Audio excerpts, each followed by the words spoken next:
And we are live. Welcome, Rosemary, to Oh, Everything is Attitude. hold on a minute. We haven't just started the countdown. I thought we'd got at least 5 seconds. It was a quick 5 seconds. It was very fast. I Yeah. think it was a Hiya. How faster are you 5 seconds than normal. Yes, doing? How are you doing? How are I'm you? I'm doing well. A busy week, but good busy. Yourself? Busy but good. Busy, yeah, busy but good. Things happening and different ideas flowing and people calling and suggesting, why don't you do this and why don't you do that and so on. And if I had more time, I would probably be doing a lot more, but I'm happy doing what I'm doing. That's the most important thing. How many people can say that out, do you think? How I many don't people can I don't know say, how many I'm people can really, say that. really happy doing what I'm doing? I love my job. How many people can do that, I wonder? I don't know that many can. Maybe we should dedicate a show to that and dedicate a show to your attitude when being busy too, right? Because it could get people down or it could energize people. So that's another really cool topic. Um, but today's topic, right? We have today's topic. Well, let's focus on today, yes. So today's topic, and I'll let you take over in a sec. Oh, Um, thank you. I don't know. uh, I don't know what we're talking about, but go ahead, yeah. All well, right. that's why I'll introduce it. And truth be told, Rosemary and I have no idea what we're talking about. We're deciding right this moment what we're doing. No, I'm kidding. So we really are going to talk about everything is attitude, of course, but your attitude does not just exist externally, right? Facing others, public facing. Today, we're going to talk about our attitude right behind closed doors, right, Rosemary? What you do Oh, oh, when no oh. one is there, right?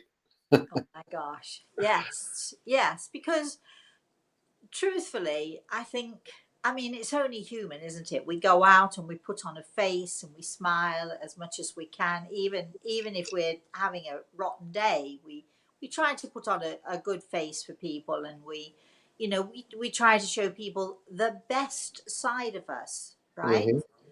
And there is a tendency sometimes, we if especially if we're doing it all day every day, showing the best side of us, who wouldn't want to then get home and chill out and just relax and kick the cat and shout at the dog or whatever it is that we want to do to relieve that pressure of always trying to show the best side of ourselves.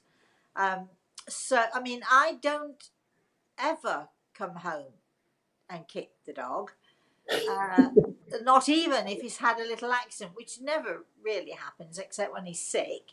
But my daughter, I was with Samantha for a couple of, well, actually for 3 weeks, as you know, and her puppy, she's 14 now. She's 14 years old. In fact, she had her 14th birthday when I was there. We made a chocolate cake. Of course, we didn't give the dog chocolate because it's poisonous to dogs, but we had to have the chocolate cake for Reese. We had to have a birthday. We had a candle. We sang happy birthday to Feather, and then we all ate the cake. Um, but she's 14 years old and she has dementia. So every now and again, she has an accident in the house, and even though you try to prepare for it and you try to, make sure that she's in a safe environment and so on, there's a tendency when you come in and if there's a mess, you think, oh no, not again. But even then, we're nice people. We don't kick the dog for something that she can't help because it's just old age setting. It's like it would be like hitting your grandmother over the head for filling her diapers if she had to wear diapers because she had no control of her bladder anymore.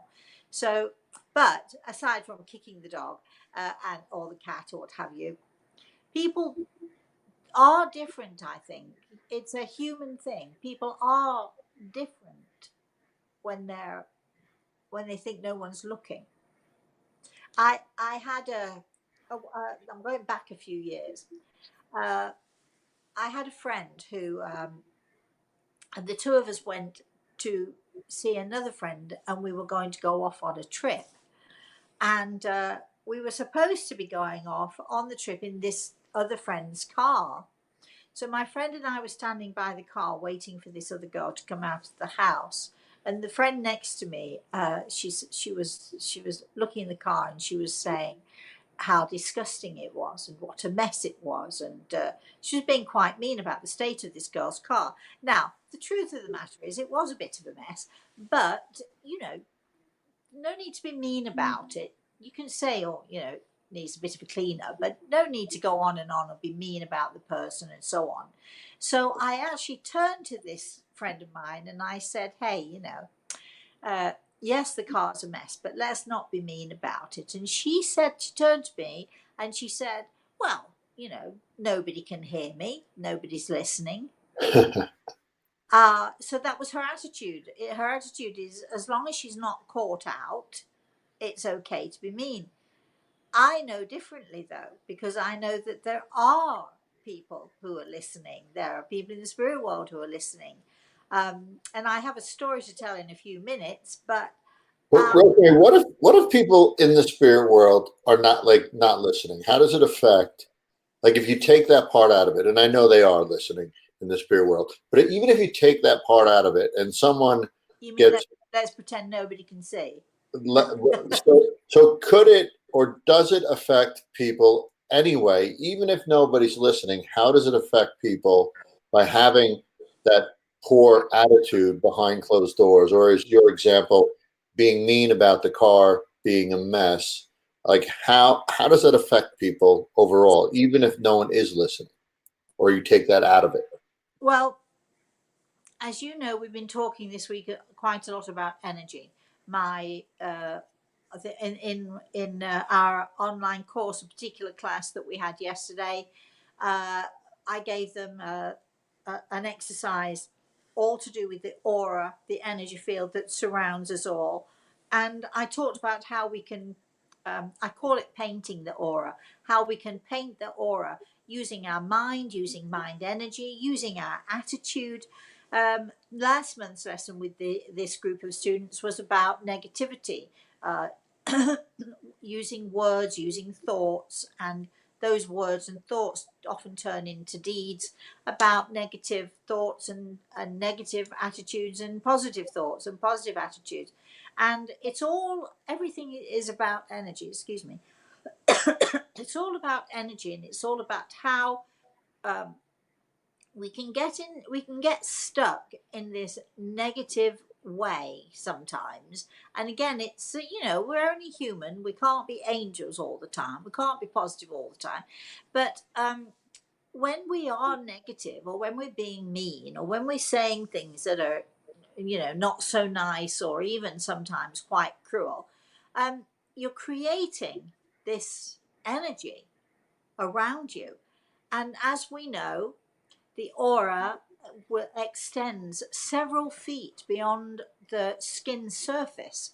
Our energy field extends several feet beyond the skin surface.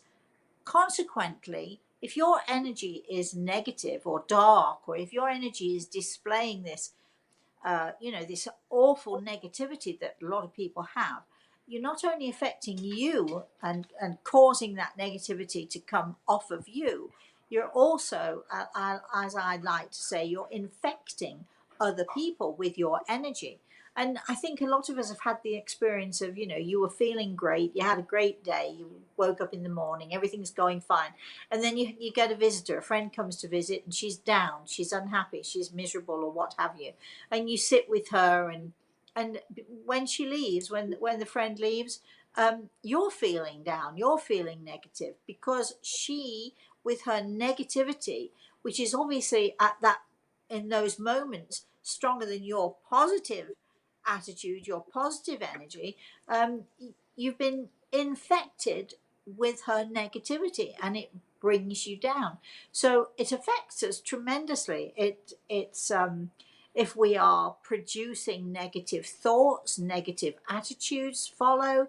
If we have, if we do go home and take off the face, and the other side of us happens to be that meanness, or that spite, or cruelty, or whatever it is, I mean, it's going to thoroughly damage who you are. It's also going to make it very much harder for you to create a positive attitude and a positive environment.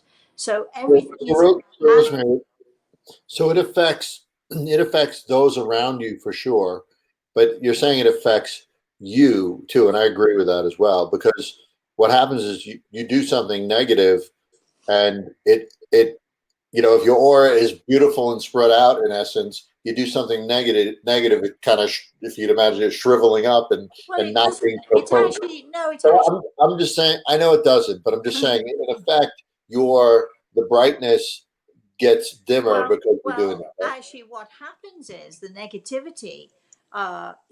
Because as I've said, our aura extends several feet beyond the surface of the skin, and if you have this negative or dark energy, it's just as big, and it infects just as many people as if it's bright and so on. It doesn't diminish the energy; it changes the It energy. changes there. And so, so consequently, that's why, as healers, when I'm teaching my students, and this might be the moment to mention that we are doing online healing starting next week. If anybody wants to join in, we're going to be doing it. I think it's this same link, isn't it, Al, that we're doing today? I'm going to be doing it on Facebook. But when I go out and I get you go out and see my patients, and I go out and see people need to give them healing, the first thing I have to do is to make sure that my energy is the best it can be for my patient. I want to infect their aura with my power and positivity and healing thoughts. Do not want to infect them with my negativity. And as healers, it's important for us to know that. But as parents, it's important for us to know that when when we go up to bed and our child is in bed asleep, and you're holding his hand, or you're saying good night to your child, or what have you, you better make sure that you've got good energy, because your energy emanates away from you and surrounds your child. And if it's not good energy, then you're infecting this child and you're harming this child, and the child won't necessarily know that he's been infected with negativity, but he certainly will feel the results of that. Children get depressed, children get unsure, children get nervous if things don't feel right, or then children are very sensitive. So if they sense that something is negative rather than positive, they're going to react. And again, also, if they feel it's positive, they're going to react. So it's really important for us as human beings, I think, to sort of really work on a daily basis at making sure that our energy is as positive and powerful as it can be. We're not angels. We can't always we can't always succeed. But when you start to work at this sort of thing, and you start to realize just how much your energy matters and how much your attitude matters, then at least when you're going on that negative spiral, at least you are aware of it. And if you were aware of it, you're able to stop it. You're able to, sort of do something about it. But if you're just unaware and you just go around all day, every day being miserable, I'm thinking of one person I know who's very strong in my life, uh, more so in my daughter's life and my grandson's life. And the negativity that this person brings into their life and into their household it's a palpable thing. And I don't think they realize that they're doing it. I don't think they realize how much it affects everybody around. But when that person walks out the door, there's a big sigh of relief, because woof, that negativity is lifted, and we're able to be once again more positive about things. And So it's even if, and some people may either understand or have an awareness of the energy piece of it, but even if you, and I don't think you can take it out of it, but even if you just see somebody react, or hear how they're talking about things, and you're not even considering the energy, that still affects the people around you. Like you always say you can feel the tension in the room, but even for those people who don't, like, will say, I don't feel tension in the room, you can pay attention to the physical, um, reactions, actions, responses, and that affects people as well as yourself. Like even if you're not into the whole energy thing and all that stuff, like it's still you still are affected. If you get mad or angry about something behind closed doors, that will affect you just physiologically, will affect you for the next hour or 2 hours or whatever it is, right? Well, when I was a girl growing up, my father was an army man all of his life, so he would, up until the age of 11, my father was away from home. But when I was 11 years old, he had a forced retirement. All soldiers in those days, certainly in the British Army, had to retire at 55. They couldn't go any longer than that, so he had this forced retirement. Now, he loved the army. He loved his life. He'd not known anything else for over 30 years. That's all he'd done. He'd had the chance of promotions again and again and again, but he always said the sergeants ran the army, which, if you think about it, they very often do. And so he just loved that life. Now, when he came home, of course, can you imagine? You're now torn away from the thing that you love and you have no choice about it. And you're dumped in with, my sister would be 9, I was 11, and my older sister would be then 13, and the older one of us would be 15. We had two brothers who were gone from home, but here he is. He's got 4 girls. He doesn't want to be there. He and my mother hated each other for as long as I remember. They hated each other. They must have gotten together and liked each other at least 6 times in their relationship together, because there were 6 of us siblings. But I suppose my point is, when my father would come home, and I would often, if you were in the living room, you could see him sort of walking by the window.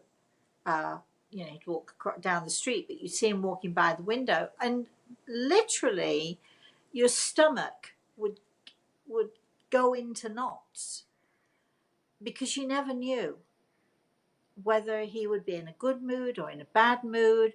You simply never knew.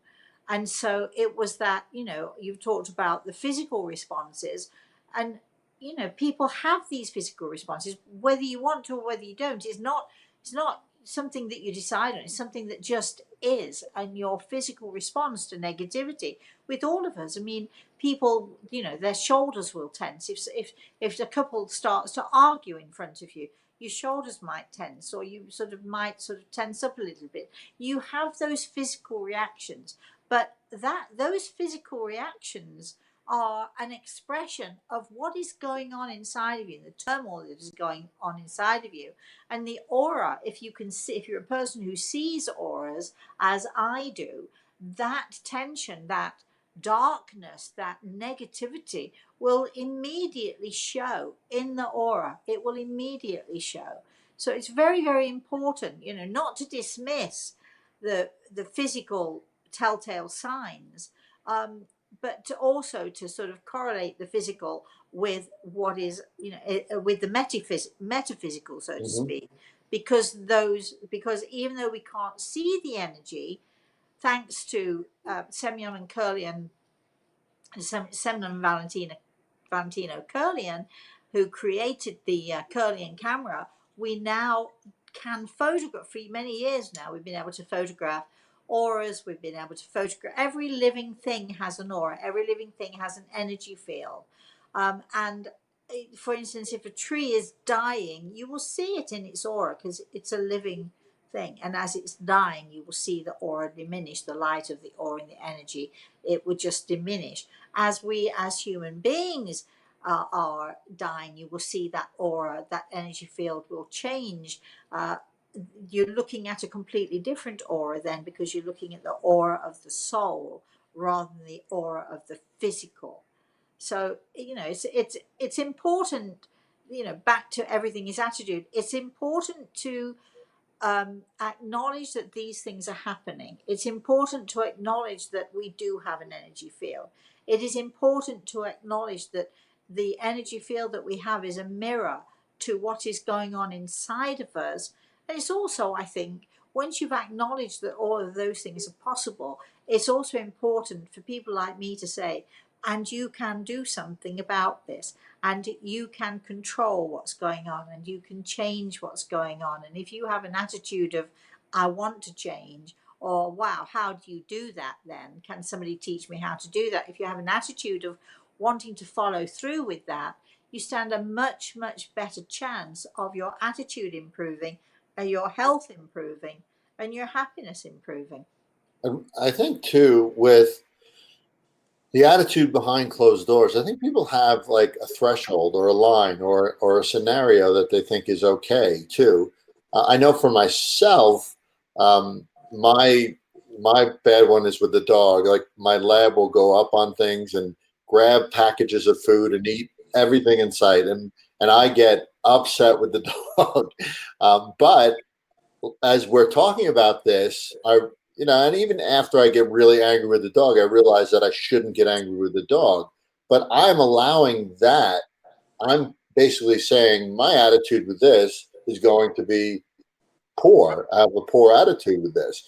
Versus every other time, if I'm in the car, I'm good. Where I used to not be. That used to be one of my, I guess, safe zones where I could get angry, but now I won't. I'll just pull over and let it go. So I think people have these scenarios, whether it's with their children or with their dog or in the car, where they have this what they think is a free space to do whatever they want. And at least I do. And the reality is that's not true, because you do feel bad. Your energy, for me, my kids see me get mad at the dog, and it affects them. And I have my son say, "Dad, calm down," or whatever. So, like, those are the kind of things that do affect us in a big way, and affect the people around us. And even in the car, people get mad and have that, yell at people that cut them off or whatever. Well, And they think it doesn't matter because, well, they can't hear me, so they think it actually doesn't matter. right, right. But the reality is sometimes even the physical gestures people could see. If you throw up your hands, or like, people see that in the rearview mirror. But even beyond that, like you said, the energy that it's projecting does have an effect. It could have an effect on that driver. Maybe their energy is already down and you've just thrown out really negative energy towards them, and now they're even more down and their day is even worse for it, Well, right? well, let me ask you. I'm going to put. I don't want to put you on the hot seat, but of course, I love to. But And I do. I don't mind it either, so I'm good. All right. So going back to being different indoors and I always say to people, okay, you can't judge a person. Um, if the wife says he beats me and the husband says she nags at me or whatever, you don't know that that's true. Nobody knows what happens once that door is closed behind you. So But Jake, for watch. the record, you focused on me. I do not beat my wife, just for the record. I didn't say that's that not that is that segue. I was like, wait. I don't. no, that's not what. No, sorry, no, that's not what I meant at all. I meant my question to you was going to be: if you have visitors in the house, are you just as likely to shout at the dog, or are you It depends who the visitors are. if you If they're if it, so if it's like my sisters, yes. If it's somebody that I don't know, no. So that's the control thing that I'm talking about. Like, I've established that as, hey, I can do this in this scenario. So you it's do know, so you do know what you're doing, because when people are around who you want to impress with your uh, sensitivity and your patience, yeah, you can yeah, absolutely, you can control it, but you just determine that behind closed doors, well, it's only them, that it's okay that you yeah, can that yeah. you can shout at the dog.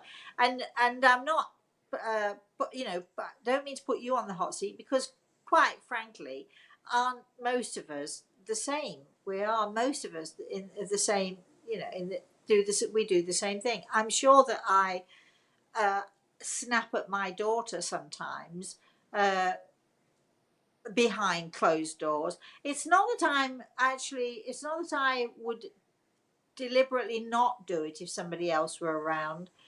Perhaps when other people are around, the pressure's off you. So you know, but I don't usually. Samantha might tell you a different story, but don't. I'm not usually. I'm usually fairly patient and fairly even tempered. Um, but it takes an awful lot for me to lose my temper. But also, of course, I have inside knowledge. So I would like to tell you a story for all of those who are listening and thinking, well, surely, you know, behind closed doors, surely it doesn't matter. Well, number one, it matters because the people that you are have the least patience with are those that you love the most. The ones that you beat up on, not physically necessarily, but the ones you beat up on emotionally, are very often those you know will love you back anyway. So, you know, there's a tendency for us to, you know, be tougher on those we care about than those we don't. But I do have this little story, which was luckily I got off very lightly, but it's a scary story nevertheless. Um, I was in England, and it was Friday night, and it was class night, and all of my students came, and there were quite a crowd. And on this particular night, I'm not going to go into too many ins and outs of it, but on this particular night, we had a whole group of children visiting us from the spirit world, and they wanted to talk to the students. And so they went in turn to each of the students, uh, and they they started off by going to one student. Her name was Eileen, and they said, uh, um, "We saw you," and you know, sort of, we wonder where this is going. "We saw you shouting at your husband." It might not have been Eileen, might have been another student, but anyway, it was another student. But anyway, "We saw you shouting at your husband," and she sort of was shaking her head, and she didn't understand it, and so they described her in the bedroom where she and her husband were redecorating, and he'd brought the wrong paint, and she was really angry with him and really impatient with him, and it really wasn't his fault, but nevertheless she was giving him a hard time, and she was nagging at him, probably something that she wouldn't have done had anyone else been there. But of course it was behind closed doors. But these kids said, "We saw you, and you shouted at him, and you were mean, and we don't like you anymore." And it was, can you imagine children from the spirit world coming and telling you this story for everyone else to hear as well? And then they went to another lady, Pat, and she had two sort of teenage daughters, and they looked at her and they said, "We saw you, and we heard you screaming at the girls." And they described that they saw them. She had an outhouse in the garden, and they were supposed to have cleaned it out. And they were describing this. These children from the spirit world, they were describing this, and they said to her, "And you were shouting and you were screaming at them, and they were crying, and you were really, really mean to them, and we don't like you anymore." And they went to each person in turn. Luckily, I escaped this, but they went to each of the students in turn and pointed something out that somebody had done where they were either mean or said something mean, or even just having mean thoughts. "We knew that you were having mean thoughts about that person because they weren't nice to you and you weren't nice to them, and we saw you and we don't like you anymore." And on it went, and it was sort of every student in that room was hanging their head in shame by the time these kids had finished, because they'd been caught out. They had been seen being mean. So whatever you're doing, however you are, whatever you do behind closed doors, I believe, and I know you believe this too, Al, um, you're, you're not exempt from somebody seeing you. Just because it's behind closed doors does not mean that you are not being watched, you are not being uh, looked at. And it was a strange thing for these children because you would feel that they were judging, but they were trying to really not so much to judge, but to teach us a lesson that, you know, your attitude behind closed doors should be, in fact, better Mhm. than the attitude that you have with the outside world.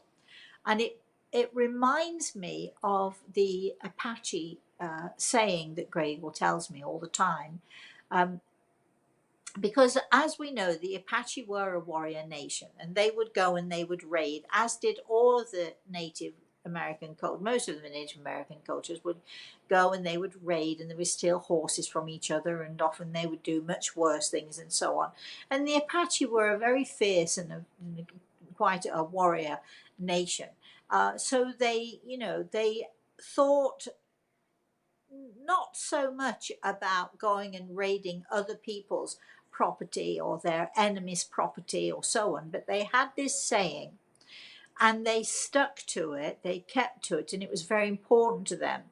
In your own teepee, walk softly and speak gently. So, in other words, to those you love in your own house, in your own environment, in your own precious space where your family is precious and your loved ones reside, walk softly. In other words, don't tread all over somebody, don't go kicking the dog or the cat or whatever. Walk softly and speak gently. Because Rosemary, and in your own space too, having that positive attitude is probably the most challenging, right? Because it takes the most discipline it's the to hardest. right to have a good attitude when no one is watching. It's almost like you always say it's easy when it's easy, and when you're out in public, if you think of the mother or father with the misbehaving child, they're kind of mumbling under their breath. "Oh, God, just let's stop right." Wait till I get you home. Yeah, but if they were home and that child, they would be screaming at the top of their lungs if they are, of that demeanor. So I think that saying has a lot of value, and that mentality has a lot of value, because it's not just about, hey, have a positive attitude or have a good attitude in your own space when no one is watching. This is all we've said a number of times. It's about spiritual growth, right? It's about growing and learning while we're here. And the most, or some of the most prominent or powerful lessons that inspire growth with your soul, I think, are when you're alone or when you're behind closed doors. And if you get through that in a positive way, I think that is your soul is growing in exponentially. If I can control getting angry at the dog, seems like a little thing, but for me, that's something I know I want to work on. And if I do, it's just more growth that I want to essentially evolve and have my spirit grow even behind closed doors, because And it matters a lot. the truth of the matter is also, it isn't the dog that is the issue. It's Right, the owner not taking control of the dog. right. And, you know, when no, basically no means no. I mean, I've trained dogs, and I've had my wonderful dog trainer, Fred, who's showed me how to train dogs. And Fred is so very tough but gentle. You know, he's sort of, like what, the iron fist in the kid glove or whatever that is. Uh, very gentle, very loving with his dogs, and he gets them to do exactly what he wants, when he wants, and how he wants. And so, uh, but he's firm about it. And he brought a friend home for dinner once to my house, and this friend was also a dog trainer. And I'm very soft with my dogs. At this point, I had three of them. I'm very soft with them, and I talk to them, and I sing to them, and I croon to them, and my darling Nino used to sort of, when I sang to him, he'd go, it's like, and so on. And but so people get the idea that I'm not tough on them. And this friend that my friend Fred had brought to dinner said to Fred, "How do you deal with her then with the dogs? I mean, does she just let them run all over the place?" And I was in the kitchen at the time, but I could hear the conversation. And Fred said, "Oh no, she's tough. She is very tough on them." So, and I'm also very tough on children. I mean, I'm very, my darling boy, as everybody knows. I mean, he's the light of my life, but don't misbehave, kid, because you'll Right. see the side of me. And so when you're screaming at the dog, instead of yelling at the dog, you should be actually, if you can turn your attention to what do I need to do to say to make this dog behave. Right. Look to yourself to see what you can do, because it's, and the same with kids. If you let your kid do what they like, and then all of a sudden, and I've seen this happen, you must have seen this happen so many times. You have a parent who just lets the kids run riot, and then when they've had enough, they start yelling at the kid, and then they get mad because the kid doesn't listen to what they're saying, because there's no consistency in Right. the discipline. And so I think, one of the ingredients we should be looking at with our attitude and with behaving properly as we should, walking softly, speaking gently behind closed doors. And one of those things is, being aware that the only way you can do that is to have consistency, to try to behave. You show your family how you'd like them to behave, and especially your children, and you don't tolerate the things that you don't tolerate every time. You don't say it's okay today and it's not okay tomorrow, because that confuses people. So consistency, I think, is a big key to this, making sure that we do have a right attitude in our home behind closed doors. When we close the door, we try to behave better in so many ways than I would what also we say have. an understanding that it matters even behind closed doors. It affects us, whether it's behind closed doors or externally facing. It affects us and others, and to be aware of that, I think, is really key. Right. I think so too. I think another of the ingredients we might want to put in the pot, and I would like to sort of mention that we are doing these healing sessions. I'm going to be doing these healing sessions on the Healing Facebook page, which is the same page as we're on now, I think. Is that right? Correct. Yep. Mm-hmm. So we're going to be doing sessions starting next week. Our first one is going to be on Wednesday, and I don't know quite how long it's going to last, but probably 45 minutes to an hour. Now, uh, I've done group sessions for thousands of people at a time, and there is a way to do it. There is a way to talk to people how you'd like them to sit, how you'd like them to breathe, how you'd like the thoughts that they have, and how they can connect with you as you're sending out healing, and how you're sending out this healing energy. But I think that, making sure that you have a good attitude, and making sure that your aura is always, good and bright.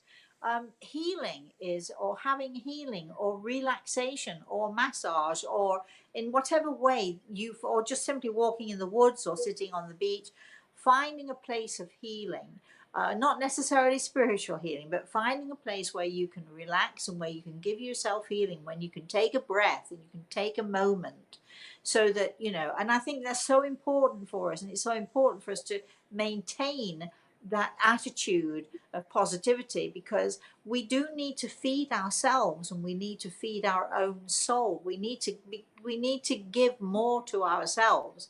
And I think the lack in this modern age, it drives me crazy, I have to say, when I see people walking along, they've got earphones in and they've got the music going, or they're texting each other, and there's never a moment where people will just take a breath, put it down, and I had to have a conversation with my daughter when I was there, because it's all very well, you think you're sitting with your kids, and you're going to watch a movie with them, right? And you sit with them and you're all watching the movie, except you're not really watching the movie. This is my applying this to my daughter. She's not watching the movie with us. She's on the text, and she's always looking at her phone, and she's always glancing at it. And if somebody sends her a text, she's always paying attention to that. And consequently, I'm sitting on the sofa and I'm alone, and my darling boy sitting on the sofa and he's alone. And I don't think people realize that when they're texting, their attention is not where it should be. And I've Right. said to Samantha, if you're going to give your son attention, then put the phone down and put it somewhere. Look at it when he's gone to bed, or look at it when you've done whatever it is you said you're going to do with him. But stop with the phones. Stop thinking that, oh well, they're watching TV so they're occupied. It's not the same as you watching the movie with them. When I'm watching a movie with Reese, I've got my arm around him and it's and I'm interacting with Reese, and we're interacting with the movie, And and you're we're a connected. part of it. Yeah, your energies are connecting. That's right, and Right. we're enjoying that together. We're having Right. a good time together, and we're enjoying that together. And I don't care who you are, if you're texting at the same time as supposedly colouring with your kids, we'll be you're sitting down. Somebody actually said this to me the other day. Well, I sit and colour with them or what have you. No, you don't. You sit there, you've got the colours in your hand, you've got the book in your hand, the kid's there, they're colouring, but your eye is not on what he's doing and what you're doing. Your eyes are on the phone. Your eyes are on the Or the iPad playing a or the game what, or yeah, whatever. whatever, yeah, or whatever it is, this thing that you've got in your hands. Put the thing down. Stop letting it. I mean, I sometimes think, I wonder if babies in another 50 years, I wonder if babies will be born with an earpiece in there. You know what I'm saying? Because you know how we evolve Yeah. to our environment. But I mean, just being being in the present is also another ingredient. Be in the present. Stop being distracted from walking softly, speaking gently, because while your attention is being taken away by your phone, by your text, or whatever it is, and I know people don't want to hear it. I know it's a constant story by people like me.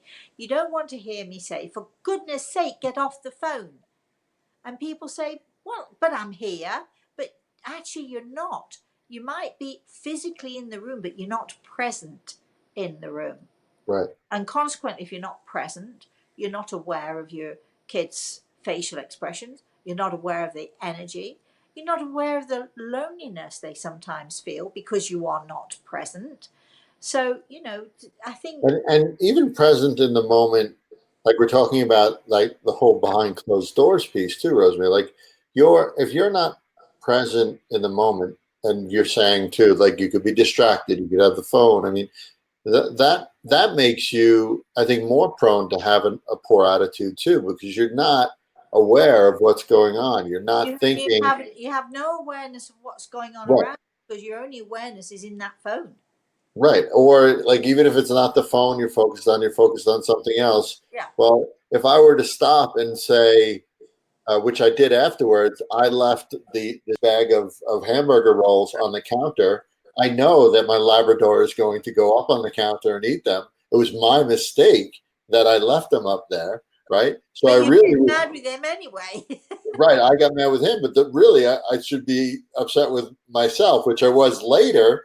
But because I wasn't present in that moment, and I just was angry and let that kind of take over my attitude, right? If I was more present, I wouldn't have let that happen. I would have said, "Listen, he's a dog. He's a Labrador who they eat everything in sight. We know that, right? So Well, if it, actually, I had a Labrador who did well, not. you had like a perfect Labrador, right? But I had my a what? Labrador eats everything in sight. You had a perfect lab. My Labrador eats everything in sight. Yeah, she was a perfect dog, and it was debatable. Really, it was a full fledged, full blown Labrador. But even my trainer Fred would say, hmm, you know, there's just something special. There was something special about him. And he, you know, labs, they'll get into your dog food and all the rest of it. They're just supposed to eat everything. But they He do. he was absolutely so not like that. I put it down to good training, good management. That's Well, I'm pretty good with the training of the I dogs, know but you are. I know. I know. but I see. this lab, he is beautiful. He's got beautiful energy. You could do anything to this dog, and he wouldn't show aggression in any way. But he will eat anything that's in front of him and go out. He's smart enough to go out and around and into and all that stuff just to get food. And you know that, don't you? Yes. Know that. So whose So responsibility is it at the end of the day? it's mine. It's absolutely Yeah, mine, it's which is like why. if you put a big tub of ice cream and a spoon in front of a kid, you Exactly. know they're going to eat it. That's No matter how exactly many right. times you say don't eat it, they're going to eat it. The only way Exactly. they're not going to eat it is if you are.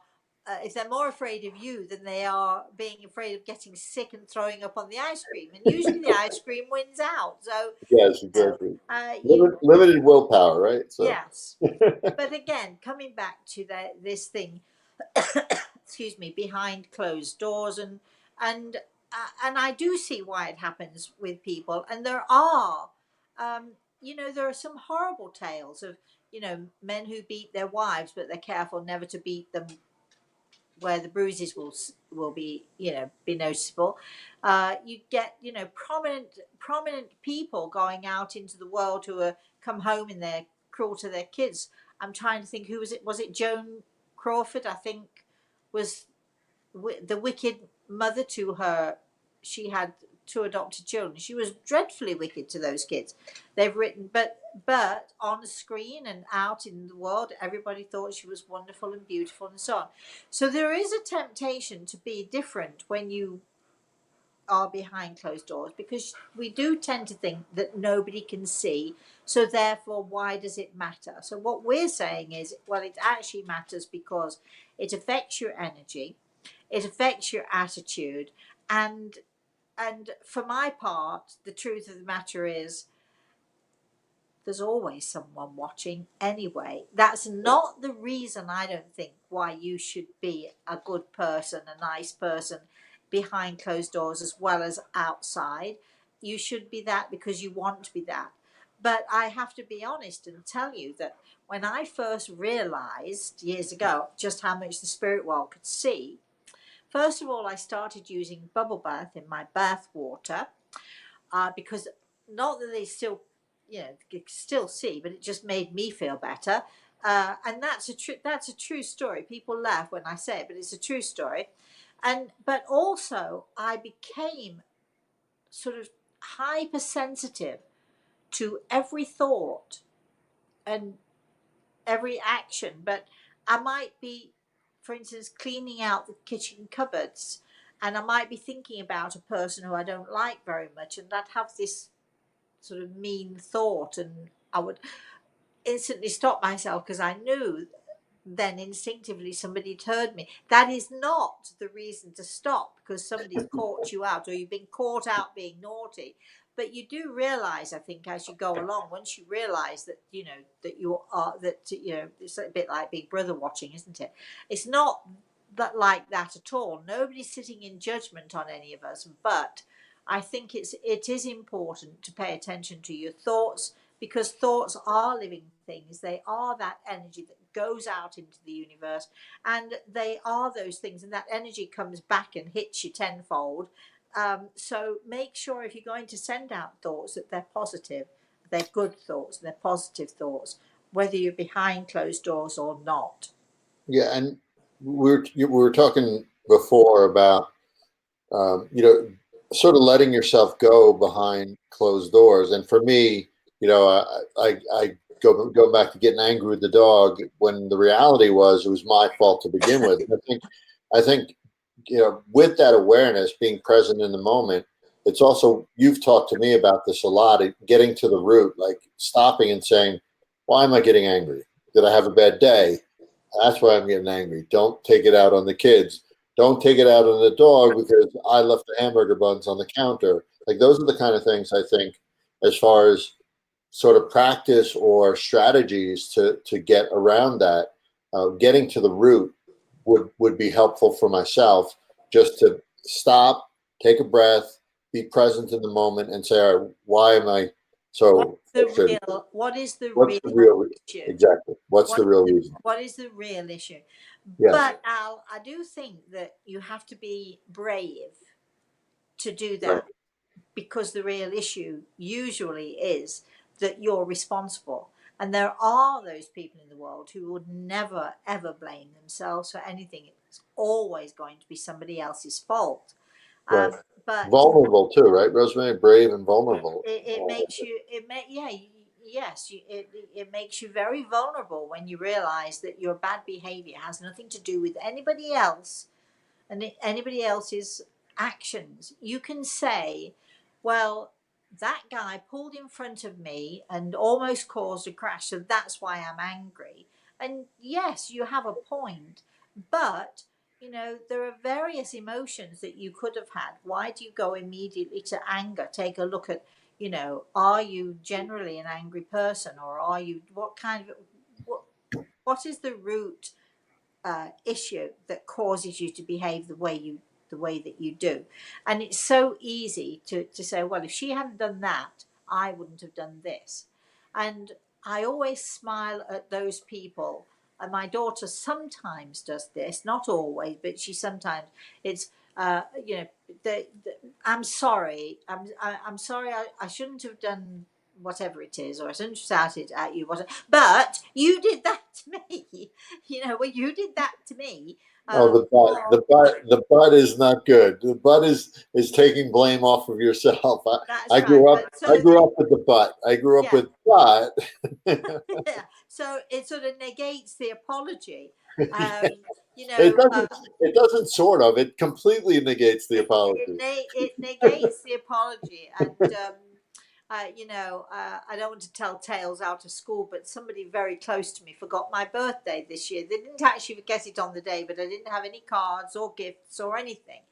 And it was actually extremely hurtful to me, because the one person that I thought would never forget my birthday actually didn't remember to even to send a card. And I, although I tried not to let it affect me, I did cry on and off all day. I felt so sorry for myself and all the rest of it. And then, as I do, I like to think about things, because I don't think that it was something that was done deliberately, but nevertheless, it was still hurtful. So I sort of take my time, and when the time is right, to talk about things. So I actually sat with this person and spoke to this person about it.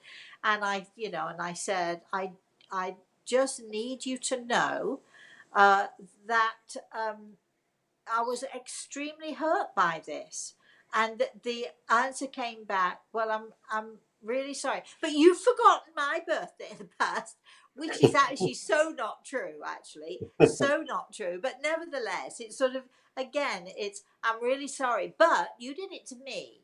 So that attitude of always sort of trying to load the blame for something onto somebody else just really doesn't work, because it will Right. not solve anything for you if you are that person who is always saying, well, I admit that I was mean to her, but she was mean to me first. uh, is no excuse for you being mean. It's no excuse.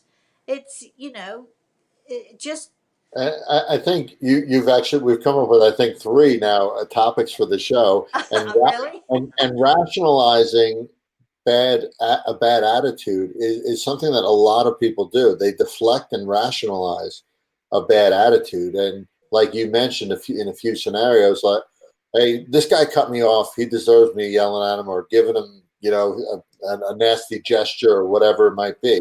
But deflecting and rational. What you're saying is my bad attitude wasn't my fault; it was his fault. Right, right. And if we go back to the personal growth piece, there is it's actually the opposite, right? You're not allowing yourself to be vulnerable. You're not reflecting and saying, wait a second, what is the root with myself? Not because don't go try and figuring out the root with other people. It's not your job to do it, right? It's What's not the your root of job to myself? try to. It's not your job to try to figure out why somebody else did what they did. Take Right, a look at what you're doing, because that is what matters the most. What you're doing and how you're reacting is definitely what matters the most. And if you can do that and get to the root of why you behave the way that you do, without looking to anybody else's behavior whatsoever, you know, why you do what you do is what you need to be looking at. And quite frankly, if you go right back to the Apache belief in your own teepee, walk softly, speak gently. I want to add. I do wonder if they then added on. You go out and kill your enemy anytime you like. Your enemy is your enemy. So, my father always used to say, keep your friends close and your enemies closer. And it's a very good, but I'm not advocating anybody should go out and kill anybody, by the way. But the idea of, walk in your own teepee, walk softly and speak gently. Now, that means to yourself too. right. Yeah, very Walk, well said. Yeah. walk softly with yourself, speak gently to yourself, tread carefully with yourself, try and understand yourself, try to be better with yourself, try to nurture yourself. And as I said earlier on, give healing to yourself in whichever way you want to do that. Be forgiving of yourself, right? And be Giving kind of to yourself. yourself, and that way you are much less likely to be looking at other people and pointing the finger and deflecting, because that's what you're doing. You're deflecting your bad behavior into, something else. It becomes something else entirely, and then all of a sudden, you feel justified in yelling, screaming, or having your bad behavior, whereas the truth of the matter is there is no justification for Right. meanness. There's no justification for being cruel. There's no justification for harsh words.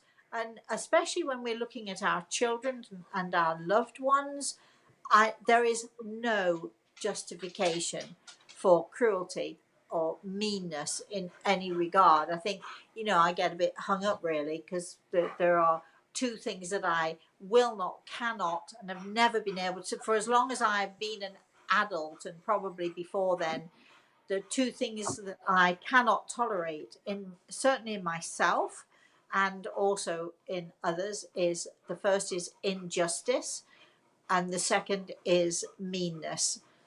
If I see somebody being mean to someone, I'm likely to step in.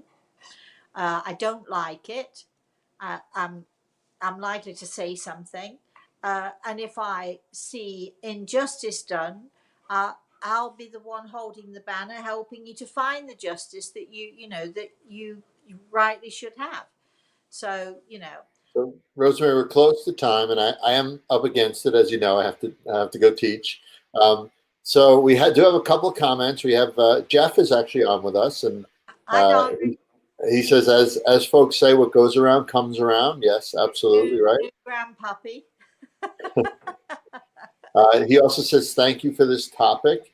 And anger is fear turned outward, which I think he said on our It is show. very true. Yeah. Good. That's a very good thing to say. Yeah, good. Yeah. And then we have Irene. Angela sends love. And Irene says, interesting and thoughtful to listen to you. Thank you for all that you do and share hugs, she says. So That's we nice. have Christina says ciao from Italy, I'm assuming.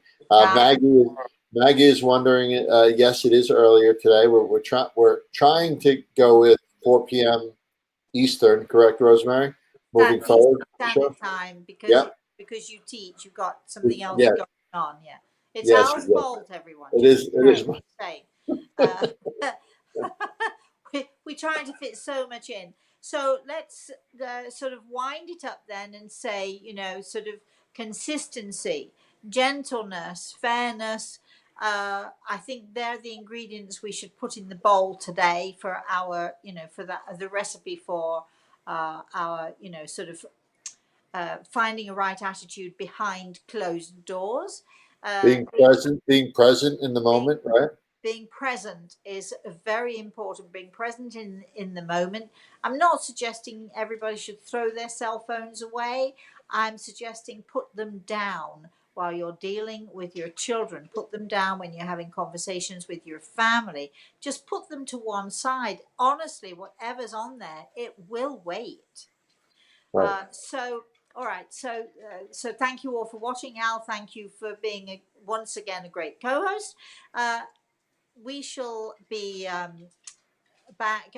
Don't forget Wednesday. On Wednesday, we're not quite sure, but sometime in the afternoon, probably around 4ish or so, between 3 or 4, we shall let you know on my Facebook page. So just keep watching that.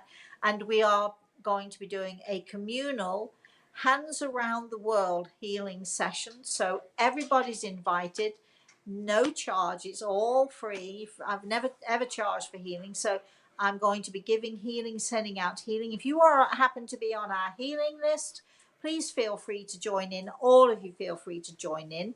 And I'm going to be instructing you as to how you can give healing to your own self. But I shall be sending my energy out there, hands around the world, to whoever it is in the world who wants to watch. Come and join us on Wednesday. On Thursday, we will have our YouTube show once again. On Friday, we shall be doing this again, won't we? We should be having our Everything is Attitude show. So as it is Friday, please, please, please, in the meantime, till I see you all again, keep watching on Facebook, keep watching for Al. If you want to connect with Al, it is al@alpasano.com, right, Al? Mm-hmm. Or if you have a topic for the show, it is email info@everythingisattitude.com. My email is rosemary@rosemaryataltea.com. If you want to join in our competition, we have a competition for Halloween, which is superstitions. If you want to know more about that, please, go on, check out our YouTube channel. We have a lot of fun with that. So many things going on, Al, right? Check me Mm-hmm. out on Twitter, on Instagram, and all of those other things. And Al, I'm sure the same with you. And until we see you again, have a wonderful, wonderful rest of the day. Have a very blessed rest of the day. And please, all of you, have a really, really fabulous weekend. Love, Jeff. Please give your granddaughter a big, big kiss from me. And we always like to kiss our angels, don't we?